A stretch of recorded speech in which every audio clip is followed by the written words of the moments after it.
As of the time of recording, the most recent episode of Prototype was called The Map Man Cometh. The Shambler is the replay man, and he has cometh. And he will not stop comething. He has submitted over, 16 games at one time, and then 7 games another time. So we've got a lot of games to cast, and it's between the Shambler and neblime. It was release, tournament, practice, something like that. And now that we have concluded Ascension 5, there are no more tournament spoilers at play here. We will be checking this out. And I thought about doing it chronologically, but some feedback that I have received has been that if you see the same map with the same players played over and over again, some people find that a little boring. Personally, I don't mind it, but as a result of taking that feedback on board, I figure I'll just sort of click around wherever. And since the vast majority of the games that were played here were on Otherworld, I will start with a couple of matches on Otherworld, or at least those will be like in the early rotation, and then we'll sort of move around as I feel like it. Let's go on to the first match, not that they played, but that I'm going to cast. It's Otherworld. And of course, neblime will be the Mint Terran, this time on the bottom right, going up against the Shambler on the top right. This is, of course, release, so we don't see the fancy new Otherworld that has the otherworldly design on the left-hand side. And, of course, we still have all the same meta things that you're used to, so Wraiths are still much better than they were, broadly speaking. The fact that they move a little bit faster, they don't have 2x10 instead, or 2x5, they have 1x10 in terms of their damage. And it looks like they're already typing about things that were happening in general. I guess maybe they were doing some discussion about, you know, having, I don't know, Bio versus Protoss or something, right? This is sort of, I don't expect that we would get the full picture, even if we did cast it from linear start to finish. But maybe this will be something that we can comment on in the future. You never know. That being said, since this is tournament practice, it makes a little bit more sense as they drilled on a bunch of maps over and over and over again. And apparently Shambler cucked himself. I don't know what happened there. Maybe he canceled something. I didn't see it. Don't worry, Shambler. It didn't make it. So it looks like maybe they're, even though this was chronologically the first Otherworld replay, neblime already has some thoughts about when to expand or what to do on this map. I feel like I was already sort of a little hazy on what the changes over here were going to be. Because to me, I look at this and I think, oh, it's kind of, you know, safe, but I feel like maybe if the choke towards the right edge of the map was even tighter and you could like really easily wall that off, then you could kind of focus on this left-hand side behind the magma alcove. Meanwhile, there's plenty of typing. 2 gate base from the Shambler. It's funny because unfortunately for Shambler, you can just walk around that. It's kind of funny to me because Mist usually goes for a 1-gate expand. So it's kind of interesting that Shambler's going this 2-gate. Maybe he's already done plenty of 1-gate expanding. There's a second stockade being put down. I feel like with the vision changes not being in place, for those who don't know, on the forthcoming patch for pre-release, vision updates much faster. So you'll notice that there's like this lag time behind where the Mason is moving down, right? The SCV, if you don't yet know the new names. The Mason's moving downward, and the vision updates less time. As a result, I think that scribe probably would have seen the stockade. But because you can't intuit that, because you can't know that, right? It does feel to me like it's a better improvement to make that just consistent. Just have it happen all the time instead of the update occasionally happening. And sometimes it's like, oh, my vision updated immediately and I didn't see anything after my unit died. Versus other times where it lasts there, lingers there for like, I think it was like, I don't know, 3, 4, 5 seconds or something ridiculous. So a very long amount of variance there, right? And we wanted to remove that as much as possible. That's why we removed RNG on the hill, for example. If you have cliff advantage, you just get bonus range, which is a big deal. Obviously not for melee units, but for ranged units. And that's actually why you saw that Maverick easily shooting that scribe from what might have seemed like longer than its actual range, right? Don't worry, U-238 shells is not in the game. That's Marine range upgrade for those less inclined about names. We do have a Maverick moving out to the left-hand side of the map as a Ministry is set down here by neblime. Expanding his horizons, expanding his base location. Yeah, Otherworld is a map that I think tends towards a more volatile early game. But I'm not necessarily sure that that's a bad thing. Because it kind of is like, oh, if you can survive that, then it turns into a tier 2 as a much easier time holding. For example, as Terran, I can start putting down sentinels, I can start taking this area, I can start maybe jockeying for position in the middle, and of course there is always the other world. But that doesn't mean that it couldn't be more safe. It couldn't stand to be a little bit more safe in that respect. So a Mason comes up to repair the Maverick. Yes, you can repair biological units in Cosmonic Brood War. The biological and mechanical flags no longer mean anything. because that seemed like it was a little bit silly. Now, we did miss the start of that battle here, but it looks like, judging by the dead Hurricanes and the one dead Maverick, I would say that losing the Zealot, 2 Zealots and the Dracodon is pretty bad for Shambler. It's not like he's going to be able to break this. And the Vestry is a little bit late. This add-on allows you to make healing units, like the Cleric, formerly Medic, or the Shaman, which is a new unit that sort of projects a healing aura around itself, and when you deploy it, that aura grows in size, so you can heal more, you can sort of cover more ground. Now, what Shambler is doing is a pretty good idea overall. He's a little bit lax with his micro, and his formation was a little bit poor. But I like the idea of sort of moving forward with the Dracodons and using flash shielding, which is a new feature of Protoss and Cosmonic Brood War that basically regenerates your shields at a rate of 10 shields per second when out of combat for at least 2 seconds. So there's a sort of lag time before it kicks in. That's another reason why the Huracan, formerly Firebat, is so good, because it actually sticks a sort of adhesive onto the target that burns it, even for just 1 damage. That still prevents flash shielding from kicking in, right? So it's a pretty big deal. Now, unfortunately, the Dracodon count is growing, and unfortunately for neblime, I feel like he's about to get busted here, so we might actually be in for a very quick game. But, oh, Shambler thinks twice. He could have lost a Dracodon to the Mavericks.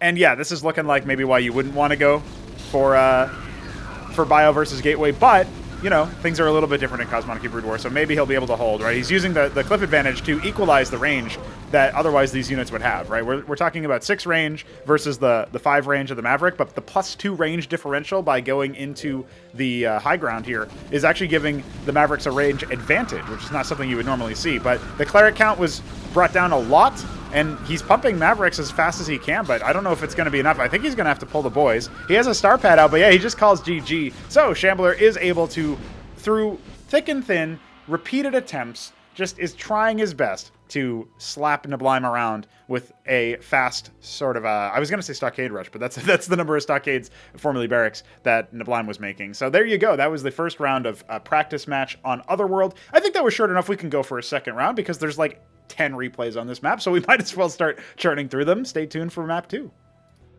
So in that last match, neblime, who is once again reprising his positions in the bottom right as the Cornflower Blue Terran this time around, and the yellow Protoss in the top right is indeed the Shambler. Neblime went for a back expansion. I'm not sure that it kicked in at any point, but I feel like maybe that was the missing link. The other thing that I was kind of expecting at any point was for him to drop an anchor, because unlike in StarCraft 1, where obviously normally you just think, okay, I'm Terran against Protoss, I have to build a bunker, the anchor lifts off and can fly away somewhere else. So it's really versatile, and you can pretty much always use it to protect. Like, even in the mid-game, if there's going to be like an air transition, or maybe they're going to start dropping units like a Cantor's, the new Reaver, right? The Reaver replacement is very, very different in terms of how it plays, but it still can be very, very well utilized by using it with a transport. So anyway, that was something that kind of struck me off guard. I was like, you know, it's kind of weird. He's not going for anchors at any point this time. He's not trying to bunker down and really see if he can hold the front, especially when it's so much aggression nonstop. He definitely had time between some of those Dracodon pushes to, like, as the Shambler was playing to his victory condition by whittling down that force. By the way, typing instead of clicking. All the time. It's all the time with Shambler. He just doesn't stop. No, they're actually talking about strategy, so it's fine. I just like to give him shit. But yeah, the first Maverick is on the way. Double gate again. When this gets scouted, I think neblime should probably adapt by throwing down an anchor. But we'll see. You know, it's funny that all of this practice was in, and then if you go and watch the Grand Finals, well, if you look at the score line for the Grand Finals, neblime definitely doesn't seem like the practice took root, I would say. But I think a lot of that is actually due to adaptations that Mystery Meat made. But anyway, we won't talk too much about that. I'll remember to leave a link to that the highlight match, I would say, the final match of Ascension 5 in the description of this video, because I feel like more people need to see that. It has the potential. It really shows what is possible. It was on Nightfall, a map by Veek, so I hope he's happy that he's now, in my mind anyway, replaced the best match that we've had in Ascension tournaments so far, which was... what would you call it? It was the map on Death Spiral between the Shambler's Protoss and Mystery Meat's Terran, and that was in Ascension 3. So, you know, it took us 2 tournaments, but we did replace it with a match on Nightfall, so hopefully he's happy about that. Anyway, They're talking about timings and practicing all sorts of different things. And no surprise, neblime is going to play safe. I mean, that's literally his style. And what can you do? I mean, you've got 6 Mavericks, right? There's only 1 Dracodon. It's going to spin a little bit before it moves on. I think you need at least 2 Dracodons to start whittling this force down with any degree of luck, because by the time you actually make it to within an attack range of 6 Mavericks with 1 Dracodon, doesn't it feel like you would just lose all your shields? I mean, yeah, you've got 2 armor, but yeah, look at that. 2 salvos and you're taking hull damage. And an anchor does start immediately. So this is what I was expecting out of that last game from neblime. He does have a little bit of a botched rally there for one of his Masons, but that's not going to be too significant. And yeah, he's even kept one of his Mavericks alive. If he, not quite able to move it in the back, but losing 1 Maverick is fine. That's almost expected. Maybe more is what you would expect. He does get a nice stim counterattack and gets about half health on one of the Dracodons and a little bit of a tickling off of the other. And, you know, the Protoss is very, very vulnerable during this time, so if he had gone for a Fulcrum at any point, he could have thrown some Vultures onto the field and sort of path them around. He could also do what he's sort of doing now with this 1 Maverick, but now that you've established an anchor, it kind of feels like maybe you would use the other world to migrate up towards that 12 o'clock position using the left-hand side of the map with some kind of force, and then just see what you can do to muscle in. I'm glad that they're talking about strats, and they're like sharing each other vision basically. So yeah, there's definitely a lot of practice happening over here. So one thing I do want to mention is that the harvesting rules are very different in CMBW, and neblime is unfortunately making a mistake that I think a lot of Brood War players will end up making when they first jump into Cosmonic Brood War, and that is that he transferred a bunch of his Masons out towards his natural expansion when he didn't actually have adequate saturation in his main. So you can see here he's only got, what, this is 10 workers mining minerals. So the general formula is you want double the amount of workers, or basically the number of mineral fields you're harvesting from, 2x that, and that's the number of workers you want before you start transferring. And over here he's got 8, make it 9 when he realizes that worker is there, adding a star pad now. And over here he's got 12 now. He really should have been at 16 at this base, because this base has 8 mineral fields. So as soon as he hits that, then he can start transferring over, right? But I think he transferred over close to the cap and then could have just started rallying new ones, kind of like Starcraft 2, where it's a little bit more nuanced because you actually do want to transfer at some point, whereas Starcraft 2 you don't. You don't really care until maybe like the very last worker. But I think that's not even true. Anyway, the main gist of that is like, okay, yeah, if I have 16 workers, which now he has 16 workers on minerals, okay, now I can maybe go for something like that. Now, also an interesting adaptation is he actually pulled 1 worker off of gas, and the Gateway Army is massing up here. He doesn't have any Masons in sort of like hot pursuit of this anchor to try to defend it, and there is no ant seal coming for the anti-burst protection that it can offer. He does have a lot of Mavericks, but he doesn't. Oh, he's going for a Trojan. I was going to say his Hurricanes are positioned in a very peculiar place. I think Shambler can just bust this, and I saw his camera position go over there. I think he might even be considering it. So this Maverick is just going to stand watch over the left-hand side choke and see what he can see.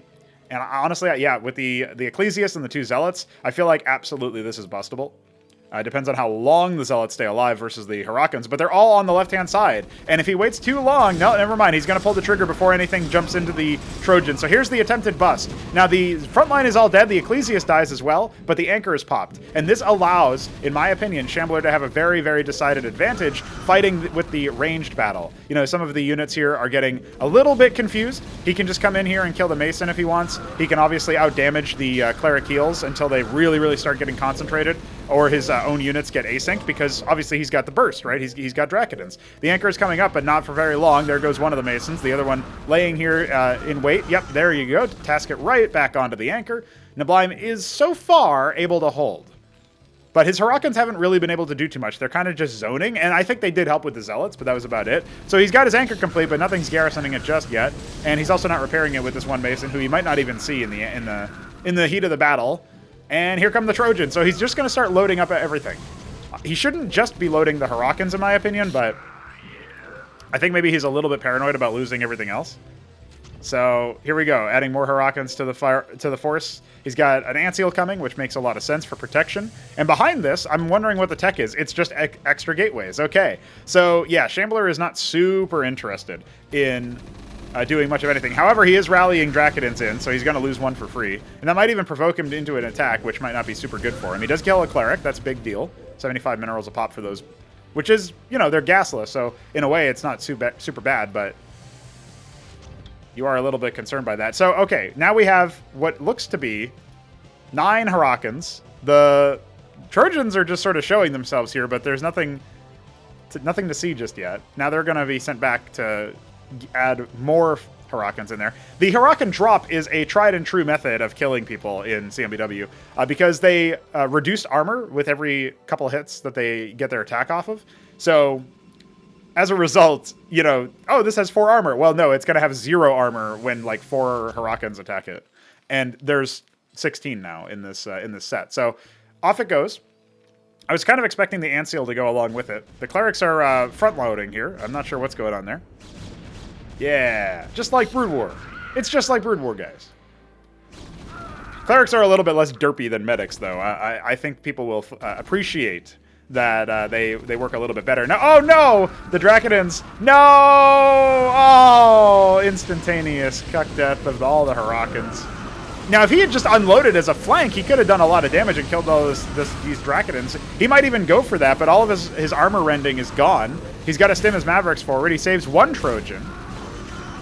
And I feel like this is just a little bit of sloppy unit control here. At this point, he's got less Mavericks than Clerics. That's always a tipping point for bio fights, no matter what.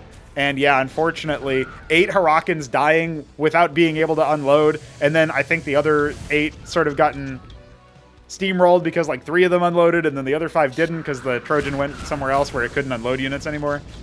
Oh, absolute disaster. Does fully garrison the anchor, but I feel like this is also going to be squeaky bum time here for Neblime. His Clerics are blocking his Harakans, but they will start to make a charge down. And that's really important because if they start attacking the Dracodins, then suddenly they have no armor. Didn't end up happening this time around, but still a possibility. There's more gateway units being rallied down, a 3rd base being taken meanwhile at 12 o'clock by none other than the Shambler, although there is a Mason here to scout it, which is pretty funny. That's the Mason scout from the beginning of the game that Neblime never went back with, I think. All right, charging up once again. Build me more Harakans. Has rebuilt a Trojan and not repaired the other one. He's at 9 stockades right now, so that's pretty good. Yeah, get him. Yeah, bully him. All right, the bullying is going to continue. Don't worry, the Mason will eventually die. The Mason will die before the Warden. There it is. Ooh. Just like in Brood War. When the probe kills the SCV. It's just like in Brood War, guys. You can learn a lot from watching these. You can learn a lot about how it's just like Brood War. Just like in Brood War, I don't think this is the play, but he's going to go ahead and try to go for the unload. He lost 3 Harakans. He lost, oh my god, like 6, 7 Harakans over there. He still has 3 in this Trojan, and man, this has gone from bad to worse. I feel like Neblime is not putting his best foot forward in this location. He's just sort of like right-click rallying a bunch of units. They're on move commands. Neblime, my brother in Christ, what's going on here? GG is called, and Neblime is, well, getting slapped around. The Shambler is not known as a Protoss main. Yeah, okay, he made it to the grand finals of a tournament as Protoss, but that was a tournament before we had people like Keen, Neblime, etc. So I'm not sure. I'm not sure what to make of that one, but rough bit of a yikes moment. Let's go. You know what? I'll pick Boscovine for our next match, and we'll see if there's anything that can save, Shambler's record here, or is it going to have Neblime's redemption? We'll see. We'll see how the series started. Well, remembering which match is which and how many of them I actually did is going to be an interesting hoot. These are going to be the last castovers that are on Boscovine for the foreseeable future, I think. So this is the first recorded practice match between these two. Again, I told you guys at the start of this video I was doing these a little bit out of order. And Neblime is trying to give some instruction as to what Mist is planning on doing. Meanwhile, he is the Alice Blue Turret in the top right. And the Shambler is the Cantor Protoss, the green Protoss in the bottom left. Green, perhaps, honestly. He might be green in the sense of not really knowing what to do. No, obviously he's up 2-0 out of all of the games thus far. And yeah, I think Neblime is sort of hinting or hitting at a key note of why Boscovine will be retiring you know, now that Ascension 5 is over, it's official. Boscovine is out of the map pool, along with Death Spiral and Nightfall, and maybe Repulsion. It depends on how many high-quality maps we get to replace them. Obviously, I'm gunning for High Water, a map that I made that's 4-spawn. I think it's going to be pretty cool, very visually pleasing, and I think it could be a great tile set replacement for Boscovine, since it's also got some swampy aspects to it. And then meanwhile, there's Derelict, a new map by BDB, a desert map that seems to be on the safer side. I'll be working with him to make some minor alterations to the middle of the map, mostly decorative, and then maybe I'll take another look at like the chokes and the paths and into the early bases and stuff. But Neblime asking the big questions. I don't know that Shambler knows that, since Terran is his worst race, and he hasn't personally played a lot of it. Scouting coming up. Let's see if it's going to be 1 gate or if it's going to be 2 gate for Shambler. That's the big question. It is going to be 2 gate, so he's going to be going for this sort of like early aggro play. I mean, Mist was talking actually with Shambler recently-ish about how, man, you know, Shambler is always super aggro and he always tries to kill the opponent. And you know, I think there's a degree to where Mist is right about this, where Shambler will try to see opportunities that are a little bit higher variance, where he goes for the super aggression stuff. He doesn't give himself the best foot forward to survive into a more higher percentage play situation. He just wants to end the game as soon as possible. So it looks like Neblime is indeed going for a Cyprian. This is a new Terran infantry unit. Shambler just putting pylons in random places on the map. Yeah, the Cyprian is going to be here for the purposes of warding off, I guess, early Dracodons. Definitely could be the case. We do have a star pad coming. That Mason is going to go ahead and attack the pylon, followed by the Maverick. Then the Mason can probably retire its position. Yep, indeed is... oh, it's actually... Right now it's just going to repair, but I suppose it will also, yeah, take a forward position there. So this is not a cliff advantage on release, but on pre-release we actually did unlock the ability to make this cliff advantage. The pylon should go down. There it is. And actually the Mason took a lot of early shots there. So the Dracodon is going to be zoned away a little bit. Unfortunately, these units seem to be on hold position or on follow command. Something silly is happening here. And Neblime is already getting sassed. Not exactly the situation he wanted to be in. Yeah, his unit, you can see the real big difference. Obviously, there's just less units overall. Yeah, one more shot. There you go. There's less units overall than there were on Otherworld, for example, when he had like the 6 Mavericks. But now he's going to have to add an anchor. He has a very low number of units, and it looks like Shambo is thinking about taking an expansion. He's got a Zealot queued up. He's got another one in production actively. And we don't see any additional stockades coming down. So it feels to me like with this double Wraith, Neblime is going to have to sow some discontent, really harass, pull back some of the Dracodons. Formerly Dragoon, if you couldn't figure that one out. I mean, look at them. We are going to replace the graphic for that eventually. We just haven't modeled it yet. Have no fear. I swear. We will do some epic things. Now, funnily enough, there's no Dracodons in production here, so this is the closest one, and Shambler is not yet interested in responding to this, so I feel like this is actually just going to be a quick and easy slap, particularly since the Cyprian and the Mavericks are in here, and that's going to be too much for this force to go. There were a couple extra Dracodons that could have maybe gunned for a bust, but at this point, I feel like Shambler, he didn't respond fast enough, and he overbuilt the Zealots a little bit here. He does have another Nexus coming, but the worker count is now 13 to 23. I'm feeling like maybe Neblime was able to win in his usual fashion. You know, you imagine he goes down in a best of 5, 0-2. He comes back with the fucking Wraiths. He comes back with the cheese and the patch Zerg and Shambler. You know, Shambler's not having any of it. He's just going to charge on forward. The second anchor is almost complete. But if you kill all the units that were going to go in there, does it even matter? Ministry being started in the meanwhile. Now you can just sort of walk away. Kill even kill that Maverick. Hey, this is actually kind of dangerous. Flash shielding is taking into effect. This one Dracodon is pretty low. Zealot should definitely take some shots here. Charges forward, and it will actually kill that Maverick and even do a little bit of damage to the Cyprian. Cyprian is now within 3 shots. Does need to be repaired. Make it, yeah. You can see here with the double repairs, it's getting a little bit too hot here. But yeah, every single unit is so important here at this point. The Wraiths are even coming back from their journey. And I think as soon as the Wraiths come back, this attack is going to be a bust. The Masons did get silly. And yeah, there's nothing over here, right? Like, there was no defenses, or there were nothing to damage the Wraiths themselves. And by the way, I think all the scribes are attacking the worker line alongside one Dracodon. So that's a good bit. And GG is called. And Shambler, he'll grace us with some very silly ways to close out this particular video. Now, like I said, I have like, what is it? 16 plus 7, so it's 23 casts to do for this particular set of matches. So we're going to eventually get to the point where it says down in the bottom left, it's like, 10 to 14 or whatever the hell. So I look forward to that reality. But yeah, we've got plenty more Otherworld matches, some Nitro Valley, some Nightfall, some Repulsion, and obviously like 3 more Boss Combine matches or whatever. I feel like they're probably all going to be pretty cheesy, but hope you enjoyed looking at these players who were 3rd place and 2nd place respectively in the Ascension 5 tournament that just passed. I hope you enjoyed a little look at the practice, a little look at the typing, the essays that were written about balance considerations. Personally, I gotta say, as the developer of this, it's a little surreal that people are like deliberately practicing and trying strats and doing all this shadowboxing and stuff. It's stuff that I always dreamed of being able to say, yeah, people are on some forum somewhere talking about like, oh, what if you do this strategy and that tactic? And, obviously I couldn't have accounted because I'm thinking about it as a kid. In the future, everybody uses fucking Discord or whatever, but yeah, okay, it's kind of the same thing, or they're in the actual games themselves typing and stuff. So I appreciate the typing. Please keep the typing coming, even if I can't read it while casting. And other than that, I guess we'll just see what other silly games and interesting games we have for us. They weren't the most competitive in the sense that they didn't go the longest and show off the most tech, but I hope that they gave you some insight into 2 players genuinely trying to compete and fight each other, even if the last game in particular was a little silly. Join us tomorrow for more.